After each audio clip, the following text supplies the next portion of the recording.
Olá, pessoal. Meu nome é Mariana Vilalva, eu sou sócia da ESEC e também responsável pelo Comitê de Diversidade, Equidade e Inclusão aqui da ESEC. E a gente está aqui hoje para gravar mais um episódio da nossa série de videocasts do ESEC Talks.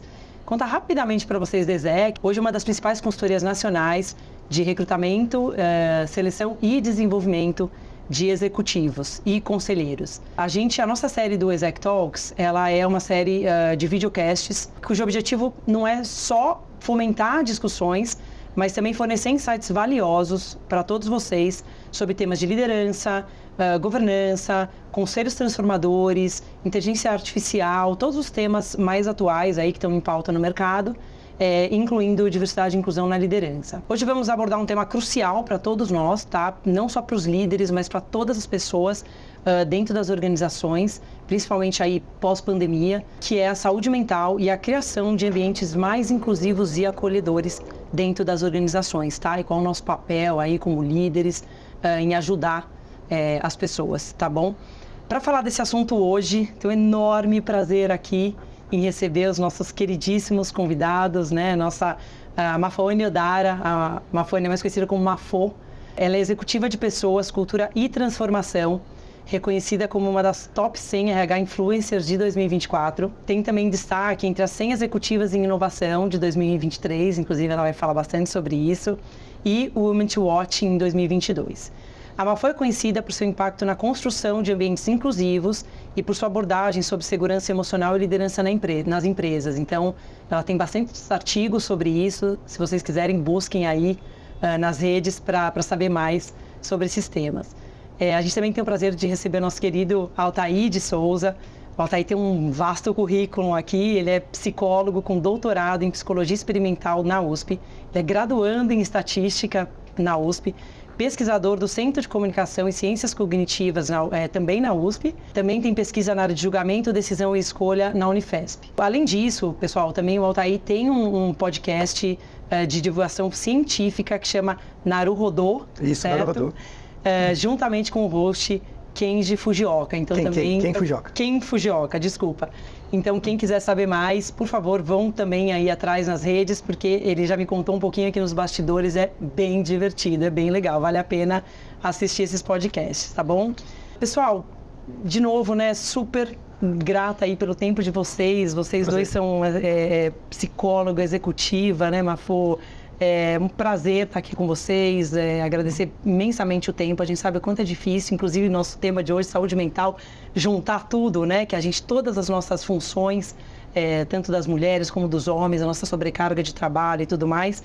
Então é um prazer estar aqui com vocês, né? E tem uma coisa importante, tem um dos meus títulos mais importantes é a gente ter sido colega de turma, né? É verdade. Faculdade de Psicologia. Já se conhece aí há mais de 20 anos, sim, tá? Sim. A gente não quer falar muita idade, mas a gente vai dando as dicas aqui. Então, eles se conhecem aí há mais de 20 anos, então vai ser uma conversa muito bacana aqui entre nós três, tá bom, pessoal? Espero que vocês gostem. Vou começar com uma pergunta aberta e bem genérica para eles dois, falando sobre o tema de saúde mental no trabalho, tá? É um tema cada vez mais discutido, é um tema que tem sido muito falado, acho que principalmente já era um tema importante, mas principalmente pós-pandemia, com as questões de home office, mundo híbrido, etc.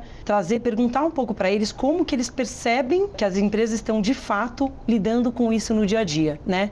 Então vou passar para o Altair para ele trazer uma opinião mais científica, como ele já me contou também que tem trabalhado também em consultoria com empresas. Então, como que você vê isso, Altair, no dia a dia?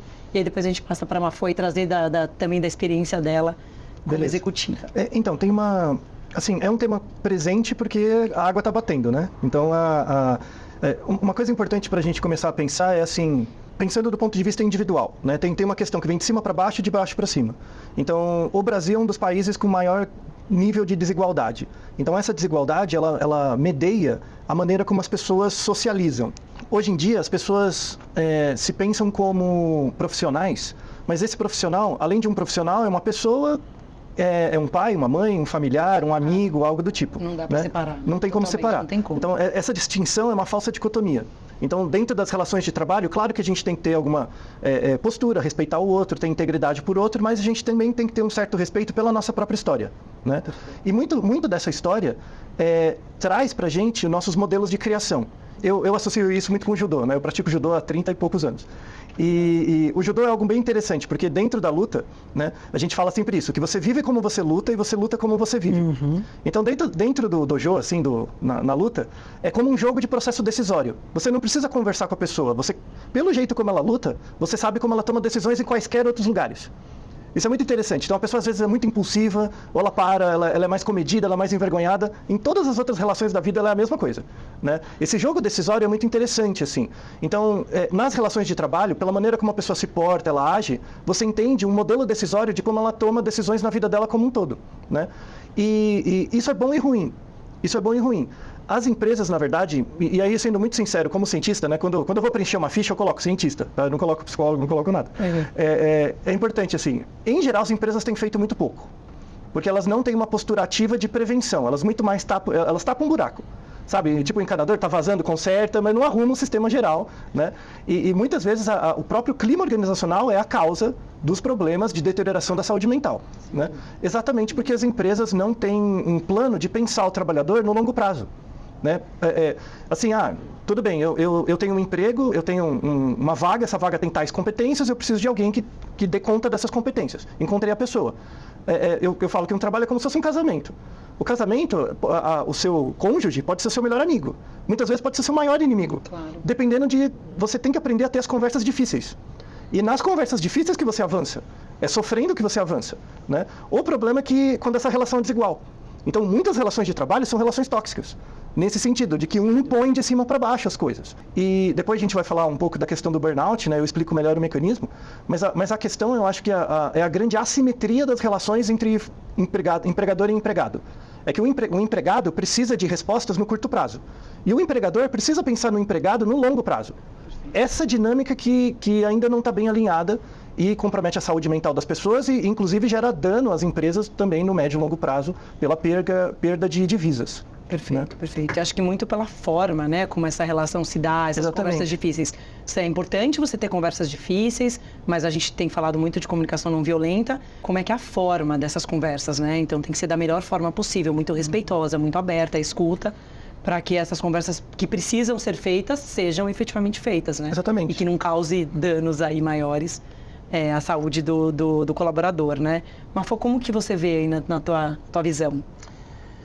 Bom, primeiro, que prazer estar aqui com a Thaí, com você, podendo conversar sobre um tema que para mim é muito caro, muito, muito importante. Acho que a primeira coisa, a gente precisa entender que essa dificuldade de fazer com que essas coisas se combinem também tem a ver com como a cultura organizacional tem se transformado. Essa não é uma conversa, embora a gente esteja falando disso pós-pandemia, essa é uma conversa que começou nos anos 50. Então, assim, é que a gente está conseguindo materializar depois de ter vivido uma experiência extremamente traumática, que foi o processo da pandemia. Mas a discussão começa com a gente começando a compreender que as pessoas importam. A gente tinha uma cultura organizacional que a gente trocava a mão de obra por dinheiro, era uma cultura utilitarista. O modelo fordista, você tinha uma habilidade, eu tinha essa habilidade, você me dava dinheiro e era isso. Não importa quantas horas você trabalha, a segurança do trabalho, nada disso. Você perdeu uma mão, a gente substituía a pessoa, você tinha um departamento pessoal que resolvia e demitia e contratava pessoas. Hoje a gente vive um modelo onde as pessoas querem mais do que isso. Elas querem ser felizes, elas querem ter equilíbrio entre a vida pessoal e profissional, elas querem ter propósito. Com essa mudança, se você olha como é que os nossos pais trabalhavam e por que eles trabalhavam, e se a gente tem idade de ter filhos com idade de trabalhar e pergunta para eles, são respostas completamente diferentes. E o mundo também vai mudar ainda mais. O que significa que as pessoas cada vez mais vão importar. Por quê? Porque elas querem estar em lugares onde elas têm voz, que é exatamente essa resposta imediata que muitas vezes a gente não consegue. E o que acontece nessa lógica? Se as pessoas importam, se o desenvolvimento das pessoas importam e se elas querem ter mais espaço, o que é que traz a saúde? A saúde mental. A capacidade de você ter autonomia de fazer o seu trabalho, a possibilidade de você poder controlar os diferentes fatores, que é como é que você gerencia a resiliência, e não é à toa que quando a gente olha para a transformação do mundo do trabalho, as competências socioemocionais são as mais relevantes para a gente continuar sendo competitivo, eficiente, inovador no presente e no futuro. Essas mudanças fazem com que cada vez mais as empresas tenham que olhar para isso. Elas estão prontas? Não. O ano passado, o INSS teve 40% mais pedidos de afastamento por saúde mental.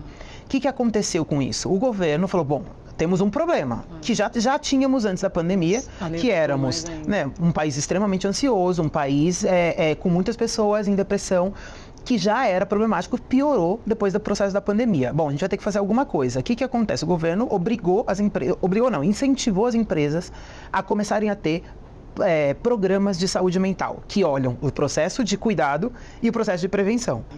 Foi suficiente? Não. Aí, agora, em julho, recentemente, a gente tem uma mudança na norma regulatória, NR1, que agora obriga as empresas para que a partir do ano que vem elas tenham programas, porque a gente está entendendo exatamente que essa relação está desbalanceada. Não só as relações de poder, mas a forma com que a gente tem cuidado dessas relações dentro das companhias. Perfeito, perfeito. Excelente, Mafô. Nossa, super esclarecedor aí pra gente, né, essas questões. Queria perguntar agora, acho que agora pode ser para você, Mafô, diretamente. Bom, a gente acompanhando aí, né, toda a sua trajetória, eu vejo que você fala muito, né, sobre segurança emocional e psicológica e do quanto isso é fundamental para a inovação, que é o que você acabou de trazer um pouco, né, uma das características da importância dessa segurança psicológica dentro das organizações, o quanto isso é fundamental para a inovação no ambiente corporativo, né? Tanto que a gente vê os ambientes hoje muito mais inovadores mesmo, né? Porque antigamente é o que você falou, né? Era muito, eu chego no trabalho, bato cartão, faço o que eu tenho que fazer, vou embora, né? Hoje, com essa preocupação maior com a saúde mental, com mais diversidade no ambiente de trabalho e as empresas se preocupando mais com isso, acho que gera realmente, acho que uma coisa retroalimenta a outra, né? Gera mais inovação. A gente sabe que todas as pessoas estão sujeitas a terem medos, ansiedades, anseios, né? Acho que o Brasil é o país mais ansioso do mundo, né? Saiu recente. Ou está entre os mais, né? Todos nós temos essas questões de medos, etc. e tal. Mas, e aí independente de raça, orientação sexual, gênero, etc. No entanto, em um universo de diversidade, que a gente tem falado um pouco mais atualmente, isso pode ser vivido de uma forma mais intensa, né? Como que você acredita que as organizações podem agir para reduzir a falta de segurança nesses grupos mais diversos, né? Então, quando a gente traz aí a questão das questões raciais, de gênero, né? Nós mulheres, a gente sabe o quanto a gente já sofreu e fez de tudo e passou por tanta coisa para chegar até onde a gente está hoje. Enfim, né? As questões de orientação sexual, quanto é difícil para as pessoas poderem ser elas mesmas no ambiente de trabalho, né? Em todos os quesitos, né? Como que você acha que as organizações podem fazer para reduzir essa diferença? O que você tem visto no mercado? Nossa, essa pergunta é uma tese. Vou tentar resumi-la, porque ela é uma pergunta muito boa e ela dá várias aberturas para a gente falar de várias coisas. Então, vou tentar me ater a 5 fatores do que você trouxe. Primeiro fator. Primeira coisa que a gente precisa fazer, a gente precisa parar de estigmatizar as pessoas que estão em sofrimento psíquico. Tem um grande problema dessa conversa, que é a narrativa que é construída dentro do ambiente de trabalho, é que essas pessoas são o problema. Na verdade, elas são a solução, porque elas são tão sensíveis que elas conseguiram furar a bolha e dizer, olha, estou pedindo socorro. Mas quando ela pede socorro, é porque existe uma massa de outras pessoas que estão sofrendo a mesma coisa e que estão achando que elas precisam aguentar. Então, acho que a primeira coisa é a gente falar mais sobre esse tema para ajudar a gente a desmistificar o que é a saúde mental, o que é o adoecimento e por que esse tema é importante. Dentro do tema de saúde mental, tem um tema relevante que é a discussão sobre segurança psicológica. O que é a segurança psicológica? É um ambiente que te possibilite ser quem você é, que você possa aprender, errar e criticar. Por que esses 4 elementos são importantes? Porque quando você é quem você é, você mostra o melhor da sua essência. Para que você veio? Eu não tenho que me masculinizar para poder ocupar determinados cargos. Eu não tenho que falar com uma determinada língua X, que seja o economês, o juridiquês, para poder ser entendido e compreendido para estar em determinados espaços de discussão. Mas a lógica ela é construída para dizer que tem pessoas que têm mais capacidades do que outras pelo nível da linguagem que ela tem. Na verdade, esse é um grande problema. O terceiro problema é que quando você não se sente seguro, você não se sente estimulado para se desenvolver. E sem desenvolvimento, você não consegue continuar contribuindo e, portanto, a inovação não vem. E aí é que, na nossa história, a gente sabe que o erro ele é punido. Se você vai para a escola e você tira 0, você é punido, porque você... Exato. Enfim. Então, assim, o erro, ele não é estimulado e não existe inovação sem erro. Não existe. Então, esse elemento da segurança psicológica, ele é basal para o desenvolvimento da inovação, mas mais do que isso, para longevidade das organizações. Quando eu olho as pesquisas e tudo que a gente vem construindo dentro do ambiente organizacional, a gente percebe que a inovação ela depende de uma resiliência, que é a capacidade de você lidar com as adversidades. Para você poder lidar com as adversidades, você precisa conseguir ter autonomia para gerenciar esse processo e você precisa ser estimulado a errar. E errar do jeito certo, porque não é o errar e falar assim, eu decidi que eu vou fazer desse... Não é assim, né? A capacidade decisória não é assim que a gente toma. Ela tem toda uma construção, mas a gente não é ensinado a fazer isso. Então, acho que tem esse um segundo elemento importante da sua fala. Tem um outro componente que é o seguinte: quando a gente fala sobre diversidade, a gente está falando sobre qualidade da representação. Porque parece que assim, os grupos diversos, gente, diversos somos todos, né? A grande questão é a seguinte: os grupos que são minorizados, eles têm uma textura de inclusão diferente. Então, para os homens, ser incluído tem a ver com determinadas características. Para uma mulher, tem outras características. E saber diferenciar isso ajuda as pessoas a se sentirem mais incluídas. Porque a qualidade da nossa presença, do nosso pertencimento, faz com que a gente consiga desenvolver melhor. E aí, por último, o que acontece? Por que esse tema ele é tão importante? Por que eu falo tanto sobre ele? Eu sei quando a gente, não sei como foi para você, Altair, mas para mim a psicologia ela sempre teve um lugar de, a mente ela não é só um lugar importante para a gente pensar algumas coisas da nossa vida. Ela é uma dimensão fundamental, mas eu não tinha tantos elementos para mostrar o quão isso é relevante. Hoje você tem inúmeras pesquisas que mostram o que acontece quando você não cuida da saúde mental.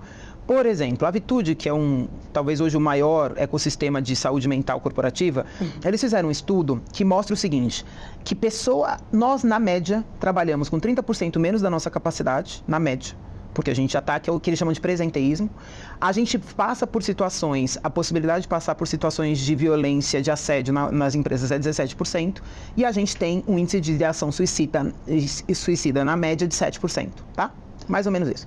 Quando você está num ambiente de baixa segurança psicológica, o seu índice de presenteísmo vai para 54, quer dizer, você trabalha com menos da metade da sua capacidade, você tem 80% de chance de passar por uma situação de assédio moral ou sexual, e o índice de ideação suicida vai para 42. Nossa, quer dizer, 7 vezes mais. O contrário também é verdade. Quanto mais segurança psicológica você tiver, você zera a ideação suicida, você cai para 3% do assédio e o índice de presenteísmo vai para 19%, porque não tem como, né? Você tem outras dimensões da vida que interferem, o trânsito, enfim, né? Falta de dinheiro. Então, sem a segurança psicológica, eu não consigo fazer todo o resto. E a gente já sabe que empresas que são mais seguras psicologicamente, que cuidam das pessoas, elas tendem a ter 20% mais de produtividade do que as empresas que não cuidam. Isso já tem várias pesquisas do Google. As empresas de tecnologia, não é à toa que elas investem nas pessoas. Não é à toa que o maior ativo, embora seja a tecnologia, são as pessoas. Você não vai ter, por causa da tecnologia, você não vai ter menos pessoas. Você vai ter pessoas melhor preparadas e mais cuidadas. Mais inovadoras, fazendo coisas diferentes. Exatamente. Né? E trazendo resultado, né? Sim. Tem 3 pontos fantásticos aí do que a Mafu comentou. A primeira coisa é essa coisa do erro, né? As pessoas associam, e esse é um pensamento organizacional quase infantil, assim, que as pessoas associam derrota com algo que você está perdendo. Mas toda vez que você perde, na verdade você ganha alguma coisa. Pensa uma situação da sua vida que você perdeu. Qualquer coisa, pode ser no par ou ímpar. Pensa uma situação da sua vida que você perdeu. Toda vez que você perde, se você sabe perder, você percebe por que você perdeu. Então toda vez que você perde, abre um caminho. Eu perdi por causa disso, na próxima, né? Se você pensa em um campeonato em que todo mundo perde, né? Todo mundo perdeu, cada pessoa que perde aprende alguma coisa. A única pessoa que não aprende é quem ganhou. Quem ganhou fica parado, porque ganhou de todos os outros. Aí você tem que dar um prêmio de consolação, você dá uma medalha. Esse que é o negócio, esse que é o jogo. Eu falo isso como cientista, né? A educação científica, ela não é preocupada com quanto você acerta, ela é preocupada com quanto você erra. O cientista é aquele que erra menos. Eu tenho certeza que eu erro muito melhor do que vocês. Assim, porque eu fui formado para isso, eu estudo todo dia para isso, para errar menos. Eu não tenho preocupação com acerto, né? Isso é uma coisa muito importante, assim. Porque as pessoas ficam no ambiente organizacional, elas ficam pensando no que os outros vão achar de você. Sim, o julgamento. E a questão não é você fazer o que você pode, é fazer o que tem que ser feito. E para fazer o que tem que ser feito, você tem que focar em você. Uma outra coisa muito importante, as pessoas, e aí é uma tendência natural da gente, porque a gente olha o mundo baseado na gente mesmo, né? A gente acha que o mercado é uma pessoa, que uma empresa é uma pessoa. A gente antropomorfiza as empresas. A empresa não é uma pessoa, é um conglomerado de interesses. E aí o que você tem que fazer? Regular. Quando você coloca as regras são controle do ambiente. Então, hoje está frio, por isso eu saio de casa com uma blusa, né? Por quê? Porque o ambiente impôs uma regra, e aí eu uso essa regra, e, dado que hoje tem uma certa temperatura, eu saio com uma blusa ou não, né? A empresa não é uma pessoa que te controla, ela não é uma pessoa má, se não tem regra, as pessoas agem pelo conglomerado de interesses que ela não tem controle. Então, esse fato de investir em treinamento, em regulação, em punição, inclusive organizacional, controle, é uma coisa que ajuda muito as pessoas a controlar aquilo que controla elas. E essa é a definição que a gente tem de liberdade na psicologia. O que é liberdade na psicologia? É controlar aquilo que te controla. Liberdade não é você fazer o que você quer. Isso é quando você tem uma cabeça de 6 anos, né? Quando você controla aquilo que você... consegue controlar aquilo que te controla, você cria um curso de ação. E qual é a melhor forma de você controlar aquilo que te controla? Saber por que você perde as coisas. E você saber, por exemplo, que tem situações que você perdeu por situações que não foi sua culpa. É uma culpa do contexto. Então você tem que lutar para mudar o raio da regra, né? Tem situações, não, foi minha causa mesmo e tal, aí a gente melhora. Tem situações, eu não tenho controle disso. Legal, porque você aprendeu de qualquer forma. Exatamente, exatamente. E aí uma última coisa é a diferença entre 2 conceitos, que é muito importante. Que é a diferença entre o conceito de empatia e alteridade. Eu acho que em toda empresa você tinha que ter uma cartilha e explicar essa diferença, sabe? Então, por exemplo, empatia é a capacidade de se colocar no lugar do outro. Só que as pessoas param aí, né? Empatia é a capacidade de se colocar no lugar do outro em relação a estímulos físicos. Então, por exemplo, se você bateu com o dedinho no canto da mesa e falar, ai, eu entendo. Se você fica triste, eu fico triste. Se você fica feliz, eu fico feliz. Eu tenho empatia por você. Só que, por exemplo, imagina que eu fiz medicina, eu fiz residência em obstetrícia e eu fiz 1000 partos. Eu não vou saber o que é ser grávido. Eu não tenho como saber o que é ser grávido. Ou seja, eu não tenho empatia por uma grávida. Eu não tenho. E aí fala, machista. Claro que não, eu não sei o que é. Então, a postura é ter alteridade. Eu não sei o que é ser grávida. Então, eu parto do não saber. Eu não sei, me explica. Então, em vez de... Escuta, né? Isso. Escuta, abertura, curiosidade. Exato. Então, se eu, por exemplo, eu acho que eu sei o que é uma grávida, eu vou impor a você uma coisa que eu acho. Só que eu não sei nada. Então, eu tenho que chegar para você, não, eu sento do seu lado, como é ser grávida? Me explica. Eu não vou entender, mas vai reduzir o meu não saber, eu vou errar menos. Perfeito. Esse que é o negócio. Isso aí. E eu acho que é isso que traz comunicação não violenta e as questões de inclusão e tudo. É você estar curioso, você estar aberto, você escutar. Né? Se você senta, se você passou um direcionamento para o seu estagiário e ele errou, não adianta você dar uma bronca ou fazer qualquer punição ou criticar. O ideal é que você sente, entenda e pergunte por que ele errou, o que aconteceu que ele não entendeu do que você trouxe, porque muitas vezes, inclusive, você passou o direcionamento errado, porque na sua cabeça tá fácil, mas na cabeça dele não tá tão fácil. Então, assim, se em todo ambiente corporativo a gente tivesse mais escuta, mais abertura, mais cuidado, mais alteridade, mais empatia também, seria tudo muito melhor, né? Então, eu te dou um exemplo que a gente faz com criança. A criança começa a falar. Ela fala, eu ando, eu danço, eu canto, eu sabo. Ela errou? Claro que não. Não existe verbo irregular. Exatamente. Às vezes ela não entende a regra. Exatamente. Então o problema não é nela, é do ambiente. Aí você fala, não é eu não sabo, eu não sei. Aí a criança, mas por quê?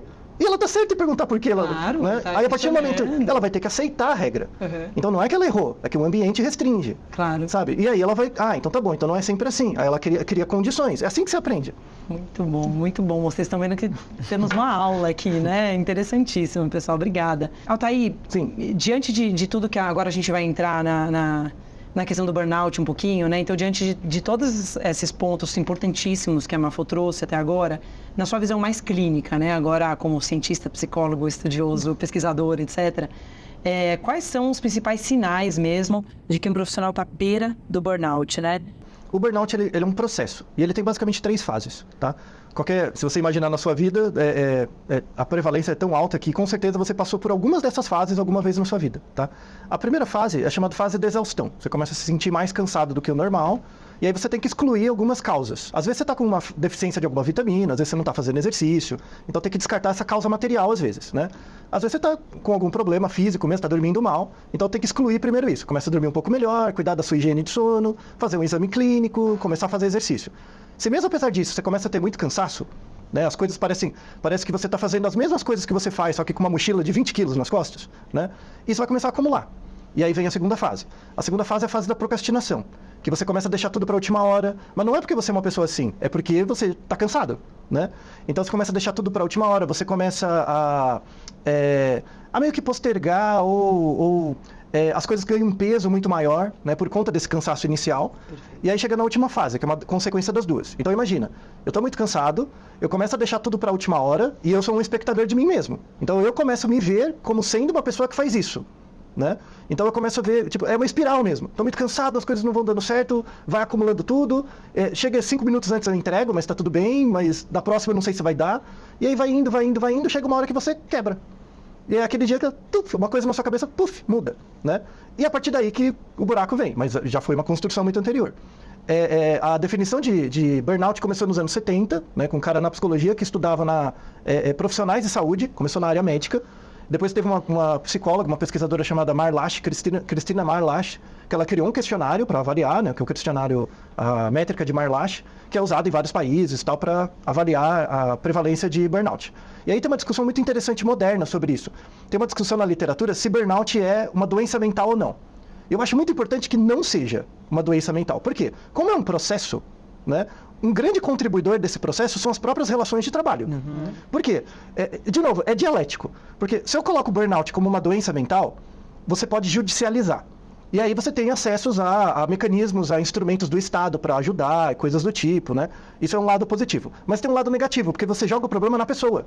Então é você que tem... aceitável. Não, né? é você que tem o burnout. A culpa não é da empresa. A culpa é sua. Você que ficou doente. Exato. Né? E não resolve nada, porque a empresa que é o moedor de gente. Entendeu? Então, para mim, eu acho que burnout não é uma doença mental, porque é resultado de um processo causado por um ambiente desadaptativo. E a ideia é que fique entre os dois mesmo. Então, tanto é que você não tem nenhum marcador somático, genético para burnout, não existe. É realmente uma coisa do ambiente, né? E coloca pressão no ambiente para ele mudar. A incidência de burnout nos últimos 10 anos aumentou 400%, aumentou 40 vezes, né? Mais ou menos uma em cada 4 pessoas tem um burnout que a pessoa chega nessa terceira fase. Sim. Com certeza todos vocês conhecem pelo menos uma pessoa. Sim, é óbvio. Ou já tivemos, hein? Exatamente. Muito próximo, né? Então a grande mensagem dessa parte é mostrar que o burnout é o resultado de um processo. E aí o que a empresa tem que verificar? Avaliar, a gente já tem métricas para avaliar organizacionalmente, fazer screenings, né, semestralmente, com um certo período de tempo nos funcionários, e abrir espaços de escuta, para verificar se a pessoa está cansada demais. Putz, eu estou muito mais cansado do que a média. Vamos descartar. Será que é problema médico? Será que falta exercício? Descartou tudo isso, ainda continua cansado? Vamos fazer um planejamento para tirar umas férias. Né? Ajuda muito. E isso, se você deixar chegar na terceira fase, quando você quebra, é muito difícil voltar na primeira. Eu queria engatar nessa resposta aqui maravilhosa do Altair, mas foi justamente pegar um pouco dessa questão do burnout e de todas essas questões que a gente tem vivenciado, né, em relação à saúde mental. Falar de forma bem prática agora, né, na sua experiência, né, como uma grande executiva, e muito tempo aí de passagens por grandes organizações, como que a gente pode melhorar essas conversas difíceis dentro das corporações, criando espaço para o diálogo, que foi exatamente o que você trouxe agora, né, de perguntar, de entender, né, e investigar por que essa pessoa está sentindo isso, né, o quanto antes para que não chegue no burnout, né, e evitar que esses problemas pontuais se tornem padrões, porque é isso que você trouxe, daqui a pouco fica comum, a pessoa está com gripe, a pessoa está com burnout. Não pode ser. Exatamente. Né, e até porque a gripe é um vírus, você pegou e não tem muito o que fazer. Claro que cuidar da saúde, inclusive da saúde mental, ajuda. Mas muitas vezes está no ar, etc., não tem como evitar. Agora, um burnout tem como evitar. Exatamente. Né? Então, assim, o que as organizações têm feito na tua visão bem prática agora como executiva? Dá pra gente dicas, que acho que isso é o ponto alto aqui, né, do nosso videocast, dicas de como as empresas podem diminuir, minimizar com ações para reduzir essas questões das ansiedades, dos burnouts, e aí falando tendo as conversas difíceis, mas de que forma que isso pode ser minimizado? Acho que a resposta curta a isso é não permitindo que a gente chegue no esgotamento, porque o burnout, a primeira coisa é essa.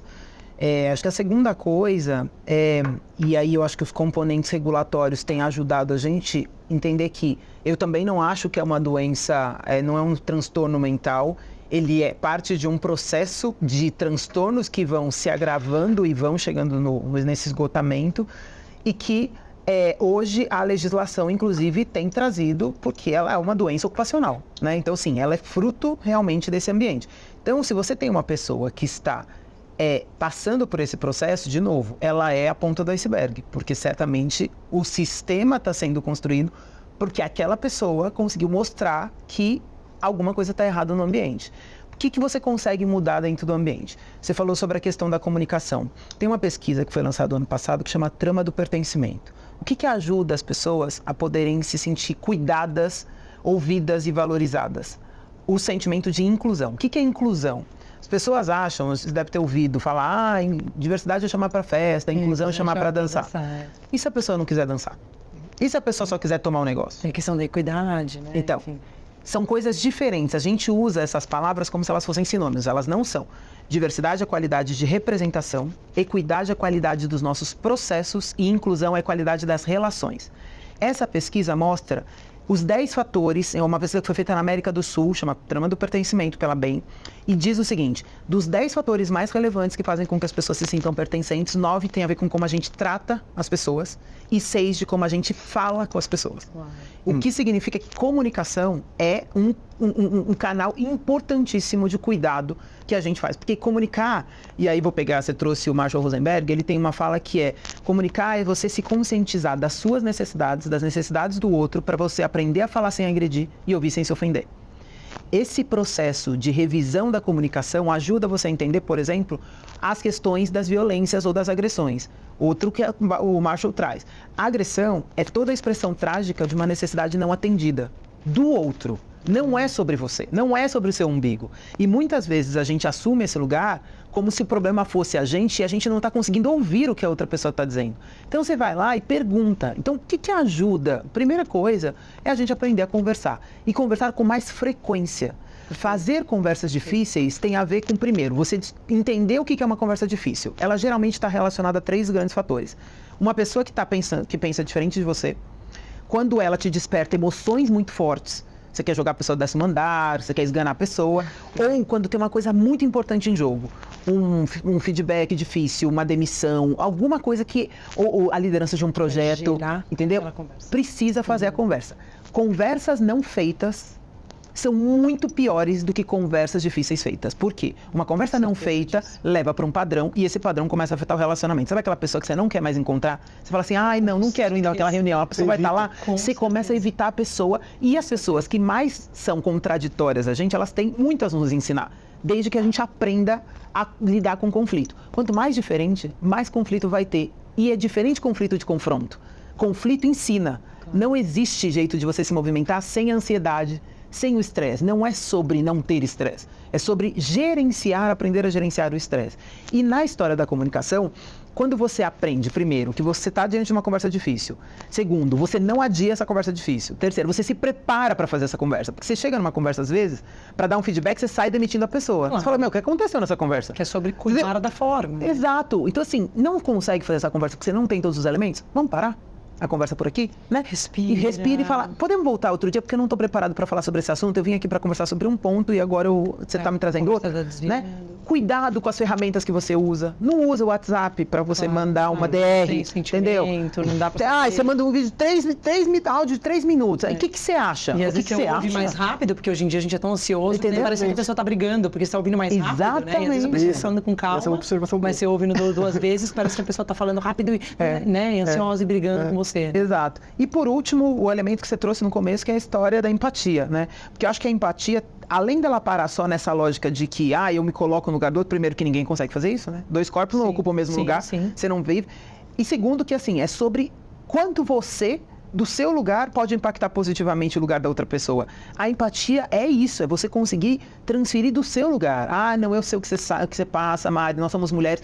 Não, nós somos mulheres diferentes, entendeu? Temos históricos aqui, históricos diferentes. Anos para trás, eu vivi coisas e você viveu outras coisas. Anos entendeu? Atrás, não tem como, né? Então você precisa, então você precisa entender. Então acho que esses elementos de feedback, checkpoint, conversas mais difíceis, mais frequentes, comunicação transparente, questão... autonomia. Eu lembro, inclusive, de uma fala sua, né, sobre essa questão da saúde mental, quanto que o burnout, as pessoas acham que é excesso de trabalho e, na verdade, é falta de autonomia. O que mais gera o burnout não é trabalhar muito, é você não ter controle sobre as coisas. E a gente fica nessa lógica de, o problema é a quantidade de trabalho. Então, quando você tem mais controle, quando você tem visibilidade do que está acontecendo, quando você consegue receber uma comunicação que realmente você consiga participar, quando as pessoas respeitam quem você é, o jeito que você trabalha. É a primeira vez, Mari, que 5 gerações trabalham juntas. Você acha mesmo que quem começou a trabalhar nos anos 80 tem o mesmo pensamento que começou o ano passado? Como que você faz para mediar essas relações? Ah, não, os jovens querem saber de tudo, que eles nascem, não sei o quê. Ah, os mais velhos, eles acham que eles... Gente, fica uma briga, quando na verdade todo mundo tem a contribuir. Então, de novo, assim, essas relações precisam ser transformadas e a gente precisa falar. Conversa difícil. Perfeito, perfeito. Uma das coisas legais quando a gente começa a ficar velho é que a gente começa a ter orgulho dos outros, sabe?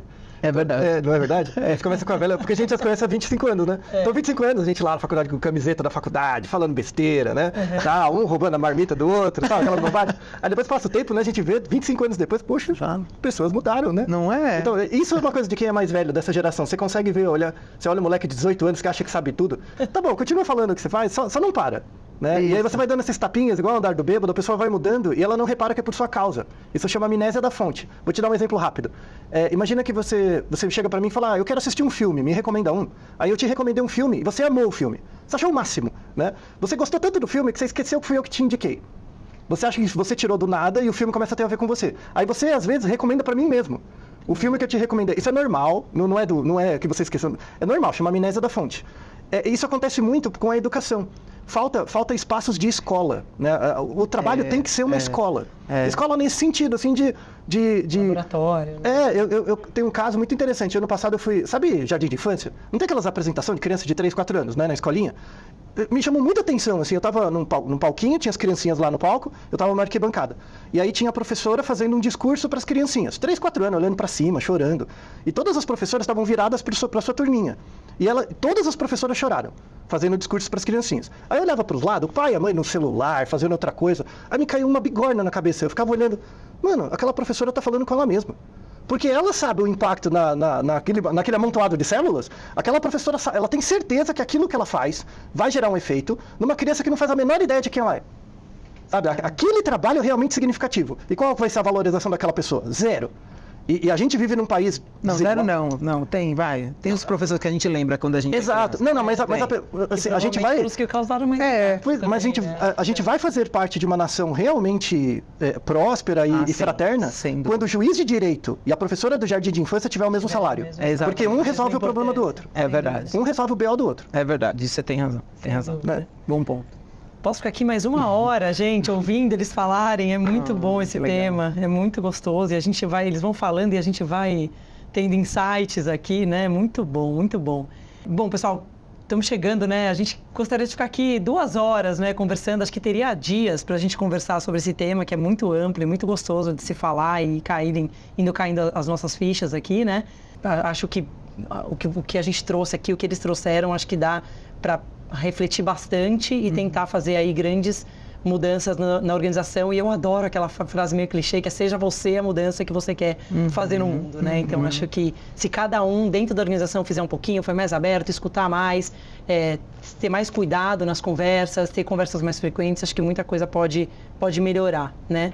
Agradecer novamente, então, a Mafô, ao Altair, por compartilharem aí as valiosíssimas perspectivas deles pra gente. E obrigada, obviamente, para todos vocês que estão nos acompanhando aí nas redes. Se vocês gostarem desse episódio, a gente tem feito vários outros episódios que já foram lançados e que ainda estão em gravação e vão ser lançados em breve também. Então a gente convida vocês para nos seguirem nas redes sociais, aí no Instagram, no YouTube, no LinkedIn. A gente lança muito conteúdo, pessoal. Nós somos na ESEC mais de 70 pessoas, 20 sócios, então a gente tem lançado aí conteúdo com os nossos queridos colegas, executivos, amigos, fornecedores, parceiros, clientes. Então fiquem aí atentos às nossas redes sociais, tá bom? Acho que é isso. Em breve a gente vai trazer mais temas interessantes, então agradecer imensamente aí, pessoal, pela participação de vocês.